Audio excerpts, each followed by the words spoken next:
ఆకాశవాణి జాతీయ వార్తలు చదువుతున్నది పొన్నగంటి Sudha.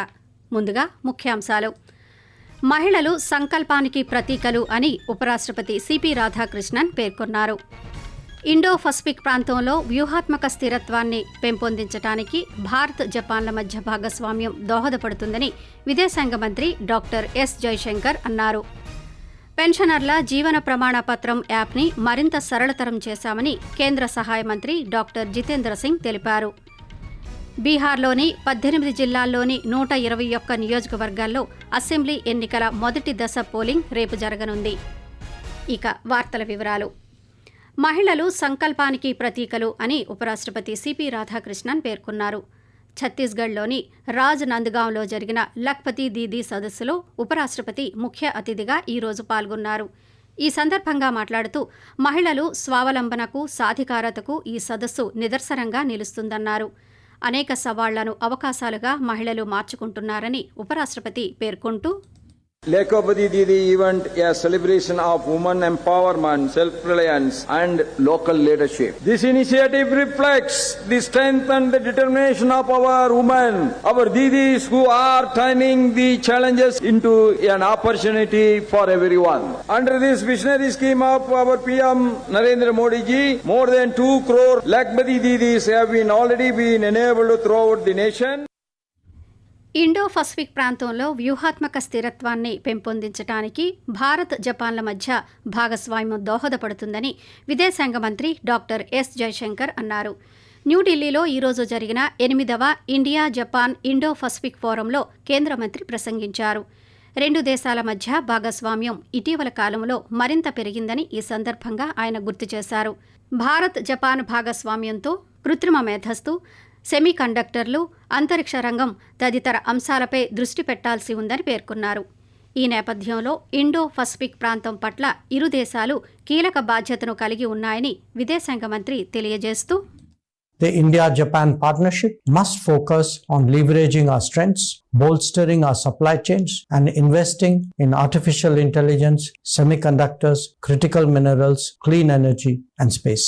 As two major democracies and maritime nations, India and Japan have a larger responsibility towards the Indo-Pacific. The Indo-Pacific Oceans Initiative, where Japan co-leads the maritime trade, transport, and connectivity pillar, has the potential to advance our contributions. పెన్షనర్ల జీవన ప్రమాణ పత్రం యాప్ని మరింత సరళతరం చేయడం ద్వారా వయోవృద్ధులకు ప్రయోజనం కలిగించామని కేంద్ర సిబ్బంది, ప్రజా ఫిర్యాదులు, పెన్షనర్ల శాఖ సహాయ మంత్రి డాక్టర్ జితేంద్ర సింగ్ తెలిపారు. డిజిటల్ ఇండియాతో అనుసంధానించబడిన జీవన ప్రమాణ యాప్ పెన్షనర్ల డిజిటల్ సాధికారతకు నిదర్శనం అని అన్నారు. 4వ దేశవ్యాప్త డిజిటల్ లైఫ్ సర్టిఫికేట్ ప్రచారాన్ని న్యూఢిల్లీలో ఆయన ఈరోజు ప్రారంభించారు. ఈ సందర్భంగా మాట్లాడుతూ ఇప్పటికే 25 లక్షలకు పైగా పెన్షనర్లు తమ డిజిటల్ లైఫ్ సర్టిఫికేట్ను అందించడానికి, రూపొందించడానికి ముఖ ప్రామాణీకరణను స్వీకరించారని అన్నారు. ఈ సర్టిఫికెట్లను రూపొందించడానికి గతంలో బయోమెట్రిక్ను ఉపయోగించారని, కానీ 75 ఏళ్లు అంతకంటే ఎక్కువ వయస్సు ఉన్న పెన్షనర్లకు ముఖ ప్రామాణీకరణను అందుబాటులోకి తీసుకుని వచ్చామని జితేంద్ర సింగ్ పేర్కొంటూ, Success and also the pitfalls. And as we are now into this 4.0 from 1st of November to 30th of November, as of now 25.4 lakh of the retirees who have used face recognition technology, 25.4 lakh of the pensioners who have used face authentication. We have 30,500 who are above 90. I must compliment all the departments. బీహార్లో 18 జిల్లాల పరిధిలో 121 నియోజకవర్గాల్లో శాసనసభ ఎన్నికల మొదటి దశ polling రేపు జరగనుంది. ప్రశాంతంగా పోలింగ్ జరిగేలా అధికారులు విస్తృత భద్రతా ఏర్పాట్లు చేశారు. ఉదయం 7 గంటలకు పోలింగ్ ప్రారంభమై సాయంత్రం 6 గంటలకు ముగుస్తుంది. అయితే భద్రతా కారణాల దృష్ట్యా సిమ్రీ, భక్తియార్పూర్, మహిషి, తారాపూర్, ముంగేర్, జమాల్పూర్, సూర్యగఢ్ అసెంబ్లీ స్థానాల్లోని 56 పోలింగ్ బూత్లలో పోలింగ్ సమయాన్ని సాయంత్రం 5 గంటలకు కుదించారు. మొదటి దశలో మొత్తం 1314 మంది అభ్యర్థులు రాజకీయ భవితవ్యాన్ని 3.75 కోట్లకు పైగా ఓటర్లు నిర్ణయించనున్నారు. మొదటి దశలో ఎన్డీఏ కూటమి నుంచి జేడీయూ 57 స్థానాల్లో, బీజేపీ 48 స్థానాల్లో, ఎల్జేపీ 14 స్థానాల్లో, రాష్ట్రీయ లోక్ మోర్చా 2 స్థానాల్లో పోటీ చేస్తున్నాయి. మహాగఠబంధన్ కూటమి నుంచి ఆర్జేడీ తరఫున 73 మంది అభ్యర్థులు, కాంగ్రెస్ నుంచి 24 మంది, సిపిఐ ఎంఎల్ నుంచి 14 మంది అభ్యర్థులు బరిలో ఉన్నారు. ఆకాశవాణి జాతీయ వార్తలు వింటున్నారు. ఉత్తరప్రదేశ్ మీర్జాపూర్ జిల్లాలో ఘోర రైలు ప్రమాదం ఈ రోజు జరిగింది. చునార్ రైల్వే స్టేషన్లో చోపాన్ ఎక్స్ప్రెస్ నుంచి దిగుతున్న ప్రయాణికులను నేతాజీ ఎక్స్ప్రెస్ ఢీకొట్టింది. ఈ ఘటనలో 6 మహిళలు చనిపోయినట్టు అధికారులు తెలిపారు. కార్తీక పౌర్ణమి నేపథ్యంలో గంగా స్నానాలు ఆచరించడానికి వీరంతా వెళుతున్నారు. అధికారులు తెలిపిన వివరాల ప్రకారం చునార్ రైల్వే స్టేషన్లోని 4వ ప్లాట్ఫామ్ వద్ద చోపాన్ ప్రయాగ్రాజ్ ఎక్స్ప్రెస్ రైలు వచ్చి ఆగింది. ప్రయాణికులు ప్లాట్ఫామ్ వైపు దిగకుండా మరోవైపు ఉన్న పట్టాలపై దిగారు. ఈ క్రమంలోనే పట్టాలపైన ఎదురుగా వస్తున్న హౌరా నుంచి కల్కా వెళ్లే నేతాజీ ఎక్స్ప్రెస్ రైలు వారిని ఢీకొట్టింది. ఈ దుర్ఘటనపై ఉత్తరప్రదేశ్ ముఖ్యమంత్రి యోగి ఆదిత్యనాథ్ దిగ్భ్రాంతి వ్యక్తం చేశారు. క్షతగాత్రులకు మెరుగైన వైద్యం అందించాలని అధికారులను ఆదేశించారు. కర్ణాటక రాష్ట్రం ధార్వాడ్లో వ్యవసాయ విశ్వవిద్యాలయంలోని ఫార్మర్స్ నాలెడ్జ్ సెంటర్లో ఈ రోజు జరిగిన 7వ స్నాతకోత్సవంలో ఆంధ్రప్రదేశ్ రాష్ట్ర గవర్నర్ ఎస్ అబ్దుల్ నజీర్కు కర్ణాటక రాష్ట్ర న్యాయ విశ్వవిద్యాలయం గౌరవ డాక్టరేట్ ప్రదానం చేసింది. కర్ణాటక గవర్నర్ న్యాయ విశ్వవిద్యాలయం కులపతి థావర్ చంద్ గెహ్లాట్ ఆంధ్రప్రదేశ్ గవర్నర్ అబ్దుల్ నజీర్కు గౌరవ డాక్టరేట్ అందజేశారు. ఈరోజు కార్తీక పౌర్ణమి. ఈ నేపథ్యంలో ఆకాశంలో అద్భుతం ఆవిష్కృతమైంది. ఆకాశంలో చంద్రుడు సాధారణం కంటే పెద్దగా ప్రకాశవంతంగా కనిపించాడు. ఈ సాయంత్రం సరిగ్గా 6:49 ఈ విధంగా చందమామ కనువిందు చేశాడు. దీనినే బీవర్ సూపర్ మూన్ అని పిలుస్తారు. పౌర్ణమి సమయంలో చంద్రుడు తన కక్షలో తిరుగుతూ భూమికి అత్యంత సమీపంలోకి చేరడంతో ఈ అద్భుతం జరిగింది. ఈ సూపర్ మూన్ వేళ చంద్రుడు సాధారణం కంటే 13% పెద్దగా, 30% ప్రకాశవంతంగా కనిపించాడు. ఈసారి భూమికి చంద్రుడు మరింత దగ్గరగా వచ్చాడు.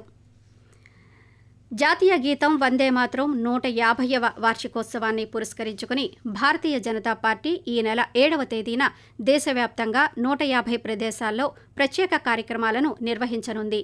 న్యూఢిల్లీలో ఈ రోజు నిర్వహించిన పాత్రికేయుల సమావేశంలో బీజేపీ జాతీయ ప్రధాన కార్యదర్శి తరుణ్ చుగ్ ఈ విషయాన్ని తెలిపారు. వందే మాతరం 150 ఏళ్లను పండుగగా జరుపుకోవాలని కేంద్ర మంత్రివర్గం నిర్ణయించిందని ఆయన ప్రకటించారు. ఈ నెల 26వ తేదీ వరకు వందే మాతరం పేరుతో వివిధ కార్యక్రమాలను పార్టీ తరఫున నిర్వహిస్తామని ఆయన అన్నారు. వందే మాతరం గీతాన్ని బ్రిటిష్ పాలనకు వ్యతిరేకంగా సమిష్టి ప్రతిఘటనకు స్ఫూర్తిదాయక చిహ్నంగా తరుణ్ చుగ్ పేర్కొన్నారు. గురునానక్ జయంతి సందర్భంగా రాష్ట్రపతి ద్రౌపది ముర్ము దేశ ప్రజలకు శుభాకాంక్షలు తెలిపారు.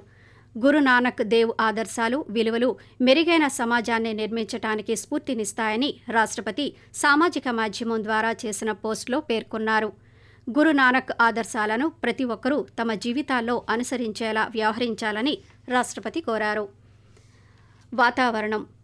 తమిళనాడు, పుదుచ్చేరిల్లో కొన్ని ప్రాంతాల్లో రానున్న 3 రోజుల్లో ఉరుములు, మెరుపులతో కూడిన భారీ వర్షాలు కురుస్తాయని భారత వాతావరణ విభాగం ఐఎండీ అంచనా వేసింది. ఆంధ్రప్రదేశ్, కర్ణాటక అంతర్గత ప్రాంతం, కొంకణ్, గోవా, మధ్య మహారాష్ట్రల్లో కూడా ఉరుములు, మెరుపులతో కూడిన వర్షాలు కురుస్తాయని పేర్కొంది. నాగాలాండ్, మణిపూర్, మిజోరాం, త్రిపురలో కూడా భారీ వర్షాలు కురిసే అవకాశం ఉందని వాతావరణ శాస్త్రవేత్త Shibin Balakrishnan వెల్లడిస్తూ, The well-marked low pressure area has weakened into a low pressure area over northeast Bay of Bengal and adjoining Bangladesh coast. Isolated heavy rainfall activity is forecasted over Tamil Nadu for the next 3 days. Heavy rainfall is forecast over parts of Nagaland, Manipur, Mizoram and Tripura and over parts of Tamil Nadu. Thunderstorm with lightning is also forecasted over major parts of northeast India and over parts of Andaman and Nicobar and over parts of Karnataka, Madhya Maharashtra, Telangana, Rayalaseema. Akashvani జాతీయ వార్తలు ముగించే ముందు ముఖ్యాంశాలు మరోసారి.